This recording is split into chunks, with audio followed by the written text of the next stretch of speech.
دارالفتہ اہل سنت اور شرعی رہنمائی سے محبت اور باپا کی عطا کردہ ذہن سازی مبلغ دعوت اسلامی اور رکن شورا نے بیرون ملک سے آئے ہوئے اسلامی بھائی اور دیگر اسلامی بھائیوں کے ہمراہ عالمی مدنی مرکز فیضان مدینہ باب المدینہ کراچی پاکستان میں شرعی رہنمائی دارالفتہ اہل سنت کے اسلامی بھائیوں سے حاصل فرمائی۔ جہاں تک آپ کا اپنے گھر والوں کو دعویٰ دینا ہے کہ وہ اسلام کی طرف آ جائیں تو اس میں آپ کو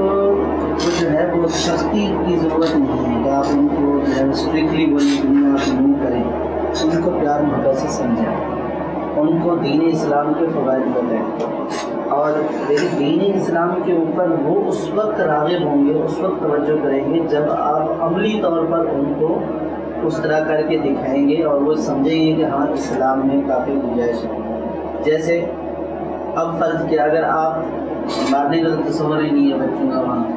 اب بچوں کی جیسے فرمائش ہے کہ یہ لا کر دیں وہ لا کر دیں، اگر وہ جائز فرمائش ہے تو اس کو آپ پورا کریں۔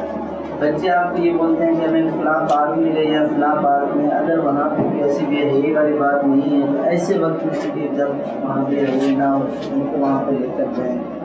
ان کے جو بھی جائز مطالبات ہیں وہ پورا کریں، پیار محبت سے سمجھائیں،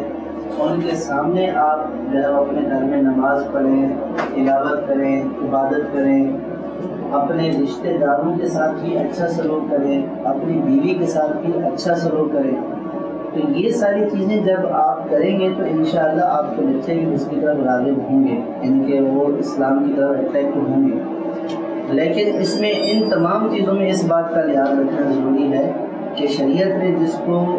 ناجائز کہا ہے، غلط کہا ہے تو وہ غلط ہی ہے، عام ہی ہے، اس کو آپ کریکٹ نہیں کہیں گے، اس کو آپ رانگ ہی کہیں گے۔ اور شراب پینے سے خوش ہوتا ہے تو شراب لا کر نہیں دیں گے، ہاں شراب لا کر نہیں دیں گے، اگر وہ بولے کہ شراب لا کر دیں